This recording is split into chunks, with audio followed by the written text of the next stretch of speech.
Nous voici réunis pour une leçon de français CM1 CM2, une leçon de conjugaison.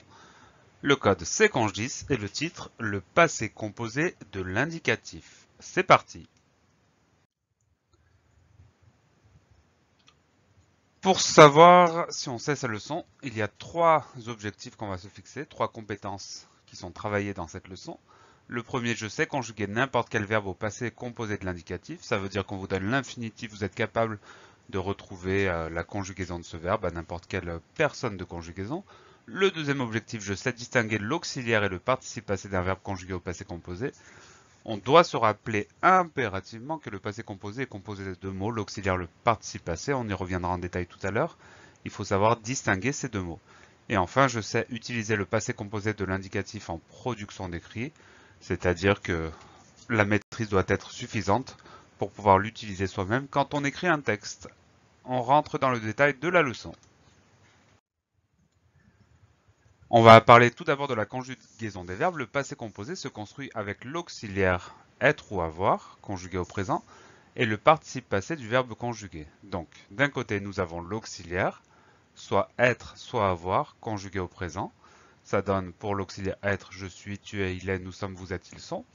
Et pour l'auxiliaire avoir, j'ai, tu as, il a, nous avons, vous avez, ils ont. Ça, c'est pour la première partie d'un verbe conjugué au passé composé. La deuxième partie, ça s'appelle le participe passé. Donc, dans les exemples que nous avons en dessous, pour le verbe marcher, le participe passé de ce verbe, c'est marcher.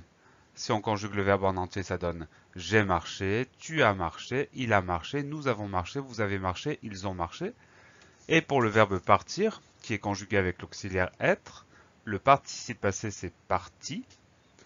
Ce qui donne, en conjuguant le verbe en entier, je suis parti, tu es parti, il est parti, nous sommes partis, vous êtes partis, ils sont partis. Donc, chose très importante à retenir, dans un verbe conjugué au passé composé, on a deux parties, l'auxiliaire et le participe passé du verbe.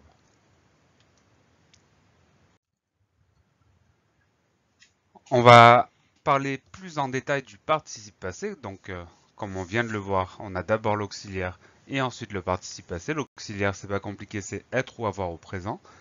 On va parler du participe passé parce qu'il faut être capable de le retrouver pour pouvoir conjuguer un verbe au passé composé. Pour les verbes du premier groupe, le participe passé se termine toujours avec un E accent aigu, donc ça c'est très facile à retenir. Pour le verbe jeter, conjugué au passé composé, ça va donner j'ai jeté. Donc le participe passé c'est jeter avec un E accent à la fin. Un autre exemple c'est le verbe manger, tu as mangé, et on retrouve le E accent à la fin de manger. Pour les verbes du deuxième groupe, c'est également très facile. Le participe passé se termine toujours en i. On a deux exemples. On a le verbe réussir, conjugué en entier, ça donne j'ai réussi. Le participe passé, c'est le mot réussi avec un i à la fin. Et pour le verbe fleurir, autre exemple, elles ont fleuri.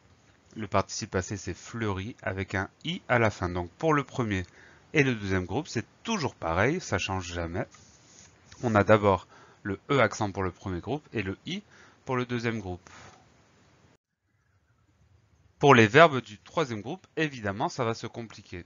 Il y a plein de possibilités, on va les détailler, et après il faudra apprendre à retrouver ces possibilités et à ne pas se tromper.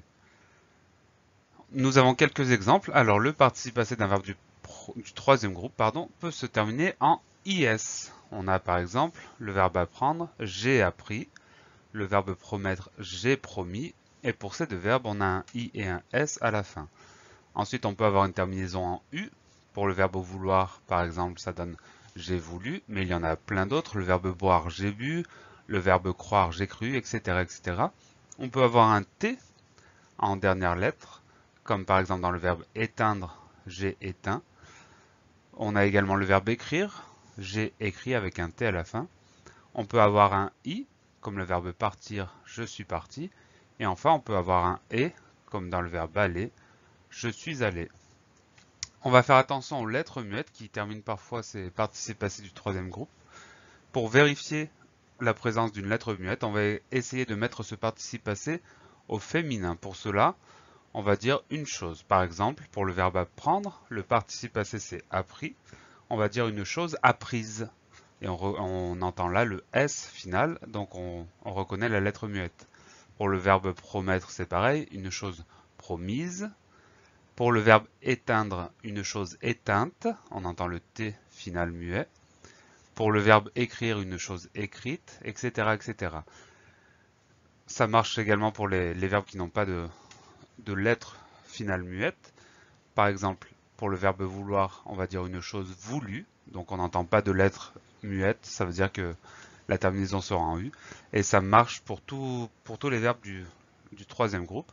On essaye de le mettre au féminin en se disant une chose, et on entend la lettre muette, donc très important, c'est une technique intellectuelle qu'il faut connaître et qu'il faut appliquer si on a un doute sur la terminaison d'un participe passé. Parmi tous les verbes du troisième groupe, il y en a qu'on doit connaître impérativement parce que ce sont les verbes qu'on retrouve le plus souvent, qu'on rencontre très fréquemment. Donc voici les participes passés de ces verbes qu'on appelle verbes fondamentaux parce qu'on les rencontre très souvent. Le verbe avoir, le participe passé c'est eu, j'ai eu, eu. Le verbe être c'est été, j'ai été. Le verbe devoir, dû, j'ai dû. Le verbe mettre c'est mis, j'ai mis, et là on fait attention, il y a une lettre finale muette, on va dire une chose mise. Le verbe prendre, c'est pris, P-R-I-S, j'ai pris, on va dire une chose prise. Le verbe dire, c'est dit, D-I-T, j'ai dit, et on dira une chose dite, donc un T muet. Le verbe voir, c'est vu, j'ai vu. Pour le verbe pouvoir, j'ai pu, P-U. Pour le verbe savoir, j'ai su, S-U. Pour le verbe aller, je suis allé, et. Pour le verbe écrire, j'ai écrit. On dirait une chose écrite, donc on a un T final muet. Pour le verbe venir, je suis venu. Et enfin pour le verbe faire, j'ai fait. On dirait une chose faite, donc on a un T muet. Un dernier point concernant le passé composé de l'indicatif, il s'agit de l'accord du participe passé, donc le deuxième mot du verbe, avec son sujet. La règle elle est très claire, il faut regarder l'auxiliaire qui est employé dans le verbe. S'il s'agit de l'auxiliaire être, on va accorder le participe passé avec son sujet en genre et en nombre. Ça veut dire masculin, féminin, singulier, pluriel. L'exemple qu'on a ici, c'est elles sont parties. Nous avons bien l'auxiliaire être, elles sont. Donc sont c'est bien l'auxiliaire être. Ça veut dire qu'on va devoir accorder le participe passé parti avec le sujet. Le sujet c'est elle, troisième personne du pluriel féminin.